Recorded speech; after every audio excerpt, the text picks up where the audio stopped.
ये है गाड़ी नंबर, एक सेकंड, गाड़ी नंबर UP 15 CP 4909। चाबी मेरे पास है इनकी। मैंने रोका हुआ है, रॉन्ग साइड में आ रहे थे, मैंने इन्हें फिर भी साइड दी कि निकल जाएंगे साइड में, लेकिन साइड में निकल के इन्होंने क्या करा मैं दिखाता हूँ आपको, एक सेकंड। ये हुआ है, ठीक है, मैं इसका सिंपल हरजाना मांग रहा हूँ, मेरे को हरजाना देने के लिए मना कर रहे हैं। कौन देगा हरजाना? नहीं, ये क्या है, ये 200 हरजाना है उसका। भाई हम लोग जा रहे थे विकास नगर से सहारनपुर, बेहट से हल्का सा आगे ये हादसा हमारे साथ हुआ। इसमें हम लोग अपनी साइड से जा रहे थे, वो लोग रॉन्ग साइड से आ रहे थे। रॉन्ग साइड से आते आते मैंने उन्हें रुक के साइड दी कि आप साइड अपनी लेन में दबा लो। उन्होंने दबाने के बजाय हल्की सी रिवर्स ली, उसके बाद सीधा सीधा चले आके उन्होंने मेरे बम्पर और फेंडर में मार दिया आगे। मैंने उन्हें बोला साइड लगाओ गाड़ी, साइड लगाने के बजाय वो आगे चले गए। कम से कम 1-1.5-2 किलोमीटर बाद जब मैंने उनका थोड़ा पीछा करा, पीछा करने के बाद रुकवाया, तब वो रुके। उसके बाद मैंने अपने भाई को उनकी गाड़ी में बिठाया कि भाई तुम चलो इसके साथ और कोतवाली चलो। कोतवाली के बाहर मैंने अपनी गाड़ी पार्क करी, वो अपने अंदर गली में चला गया। गली में जाने के बाद वहां उसके जानकार थे 2-3 दुकान वाले, उनका उसने ग्रुप सा बनाया और वहीं बैठ के यूं कह रहा कि मैं अंदर नहीं जाऊंगा, उन्हें बुला के लाओ यहाँ। मना कर रहे हैं, नहीं तो मैं गाड़ी बंद करूंगा, अपनी भी तेरी बंद होगी गाड़ी। मेरी गाड़ी क्यों बंद होगी?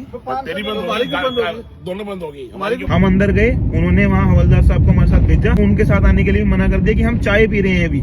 मैंने दरोगा साहब को बताया ये हादसा हुआ। उसके बाद दरोगा साहब ने यूं बोला कि भाई ये पार्टी ये है, ये पार्टी तुम हो, दोनों बैठ के बात कर लो। मुझे बैठ के बात करनी होती तो मैं रोड पे ना कर लेता। मैं वहाँ पैसे लेने के उद्देश्य से नहीं गया था, इतनी नहीं लगी हुई मेरी गाड़ी की मुझे पैसों की आवश्यकता पड़ेगी। इतना है भगवान की दया से कि मैं अपनी गाड़ी ठीक करा लूंगा। मैं वहाँ गया था कि अगर मैं कल के दिन उस बाइक पे होता, बाइक स्कूटी पे होता, मेरे हाथ पैर टूटते, कौन जिम्मेदार होता उस चीज का?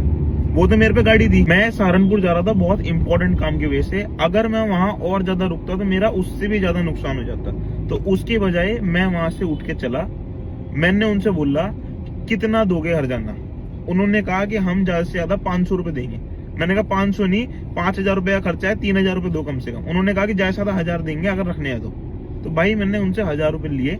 वो भी इस वजह से लिए, कोई 1000 रुपए की भूख नहीं है, इस वजह से लिए कम से कम उसे 2-3 दिन दिमाग में रहे कि हाँ मेरी गलती की वजह से 1000 रुपए का नुकसान हो गया मुझे। बाकी भाई एक चीज का सबक सीख लिया, गाड़ी में डैश कैम होना बहुत जरूरी है। अगर तुम्हारी रनिंग बहुत ज्यादा है ना तो डैश कैम तुम्हें चाहिए ही चाहिए। वहां पे भी बात ये हो रही थी कि दोनों गाड़ियों को जब्त करके यहाँ खड़ी कर दो। जब्त करने से भी कुछ ना होता, टाइम वेस्ट होता, शाम तक वही निष्कर्ष निकलता, थोड़े बहुत मुझे 1000-1500 रुपए ज्यादा मिल जाते, उससे ज्यादा तो मेरा नुकसान नहीं होता। ये पूरा का पूरा हादसा आपका कोतवाली बेहट का है। मुझे कोई हरजाना नहीं चाहिए, किसी से कोई शिकायत नहीं है, बस मैं आप लोगों को अवेयर कर रहा हूँ कि भाई अगर आपकी रनिंग ज्यादा है गाड़ी में एक डैश कैम लगवा लो। और ना ही मैं कोई प्रशासन की बुराई कर रहा हूँ भाई, बहुत सारे अच्छे लोग भी होते हैं लेकिन वो अच्छे लोग बहुत कम मिलते हैं। लेकिन जिस चीज की मुझे उम्मीद थी, जिस वजह से मैं कोतवाली उन्हें लेके आया, वो मुझे नहीं मिला। ये 1000 रुपए तो मैं वहां खड़े खड़े भी ले लेता।